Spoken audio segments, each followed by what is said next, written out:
Right, तो चलिए आगे बढ़ते हैं और हम लोग इसके साथ समझते हैं कि क्या है, कैसे चीजें काम कर रही हैं।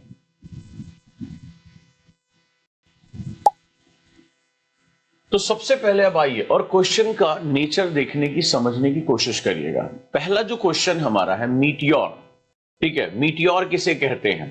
अब अगर ध्यान से इसको पढ़ेंगे तो आप एनसीईआरटी में भी जाएंगे तो 6th क्लास की एनसीईआरटी के पहले ही चैप्टर में इसके बारे में दिया हुआ है, ठीक है।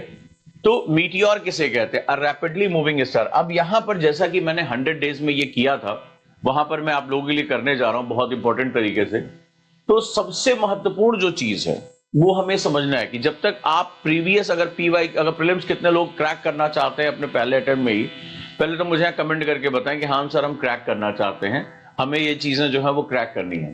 तो अगर आप इसको क्रैक करना चाहते हैं तो सबसे पहले ध्यान रखिएगा कि पीवाईक्यू पढ़ने का तरीका अलग होता है। पीवाईक्यू में देखिए ज्यादातर मैं आंसर आपको नहीं देता हूं, कारण ये है हमें इसके जो ऑप्शंस होते हैं उस पर बहुत फोकस करना होता है। तो जो किताबें मैंने आपको भेजी हैं यहाँ पे, जो ये मेरी बुक्स यहाँ पे पहुंच रही हैं, उनकी अगर एक खास बात देखेंगे, जो ये बुक्स आपके लिए, आप लोग चाहे तो जो लोग इसमें बैच में नहीं है वो भी इसको ऑर्डर कर सकते हैं।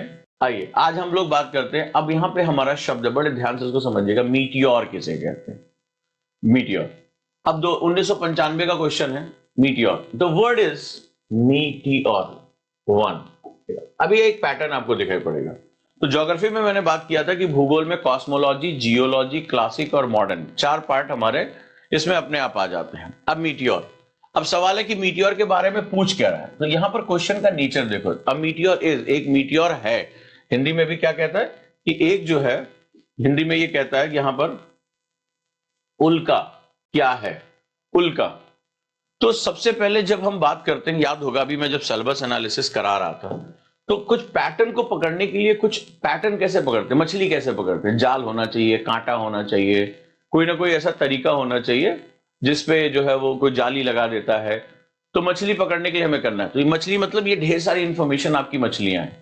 लेकिन मेरे पास अगर जाल नहीं है, मान लीजिए आप ऐसे किनारे ऐसे हाथ लेके बैठे हुए हैं, आप मछली पकड़ पाएंगे? कभी नहीं पकड़ पाएंगे। आपको लग रहा है कि मैं तालाब के किनारे, देखो देखो मछली जा रही, मछली जा रही, बड़ी वाली मछली, ऐसे आप करते हैं, लेकिन आप उसको पकड़ नहीं सकते because you don't have any instrument.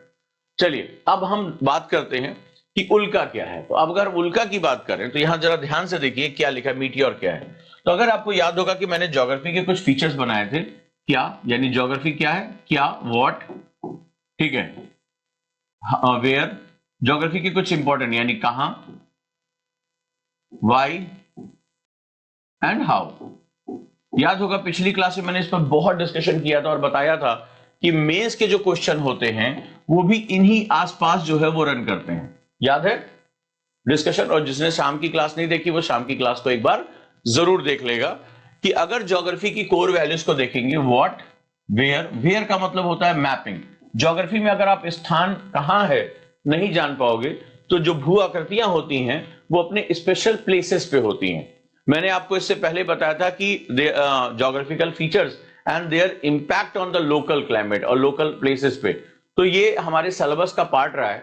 ध्यान से अगर क्वेश्चन को देखोगे, अब कई लोगों ने आंसर देना शुरू किया, मुझे आंसर से मतलब ही नहीं है। मुझे यहां मतलब है, यहां पे मैं कोई आपका टेस्ट नहीं ले रहा हूं। थोड़ा सा रुकिए और जिस लैंग्वेज में आपको समझाने की कोशिश कर रहा हूं, जिनको एनालिसिस करने का शौक है और जो मेरी अगली किताब आ रही हैं अगर उनको पढ़ने का शौक है तो आप तरीका समझ लीजिए। क्योंकि जो किताबें हैं इंडिया में बहुत यूनिक हैं। यूनिक इसलिए हैं ये किताबें क्योंकि इस किताब का जो जन्म है वो पीवाईक्यू से ही हुआ है।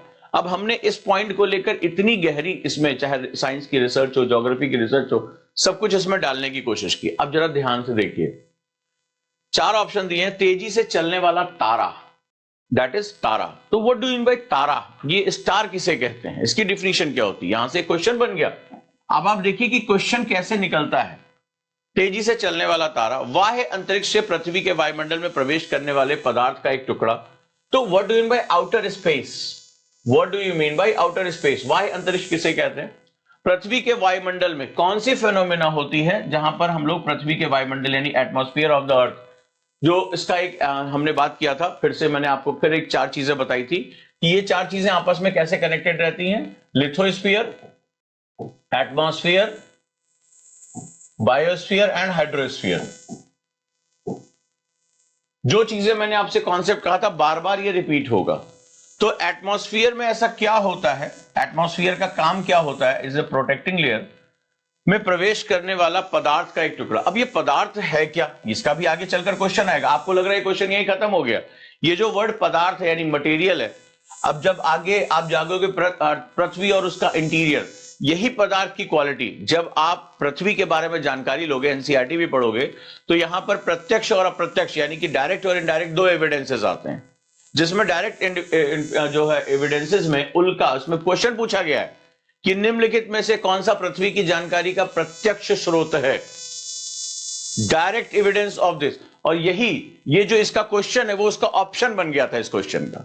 तो जब पृथ्वी के बारे में यानी पृथ्वी के अंतरतम के बारे में यानी इंटीरियर ऑफ द अर्थ के बारे में you have to identify the reasons, तो पृथ्वी के अंदर हम डायरेक्टली जा नहीं सकते, तो हमारे पास क्या है, एविडेंस। तो माना जाता है ये उल्का उसी समय के हैं जब पृथ्वी का निर्माण हुआ, और जब ये पृथ्वी के धरातल पे यानी अर्थ सरफेस पे ये जो है वो शूटिंग स्टार की तरह गिरते हैं, तो नतीजा क्या निकल कर आता है, ये इनका जो मटेरियल है, इनका जो फॉर्मेशन है, जो इनकी एज है, वो अर्थ से मिलती जुलती है। तो हम इससे लगभग अंदाजा लगाते हैं कि पृथ्वी पे जो है वो कौन कौन से मिनरल्स, कौन सी चीजें इंपॉर्टेंट यहां पाई जाती हैं। तो अभी जो आपको ये क्वेश्चन दिख रहा है इंटीरियर ऑफ द अर्थ के लिए ऑप्शन बन जाएगा। क्लियर हुआ, कुछ समझ में आ रहा है? जो लोग पहली बार, कौन लोग पीवाईक्यू पहली बार कर रहे हैं, जिनको ये समझ में आ रहा है कि ये एक एक इंपॉर्टेंट चीजें हैं। तो क्या आपकी कॉपी रेडी है? आपकी कॉपी रेडी है? जल्दी से फटाफट मुझे व्हाट्सएप में फोटो भेजते जाओ। तो अगर आपकी कॉपी रेडी है, तो अगर आपकी कॉपी रेडी है तो मुझे बताइए। फिर कहता है किसी तारामंडल, तारामंडल क्या मतलब क्या होता है, कॉन्स्टेलेशन। निकालो यार क्वेश्चन प्लीज, फटाफट मुझे भेजते जाओ।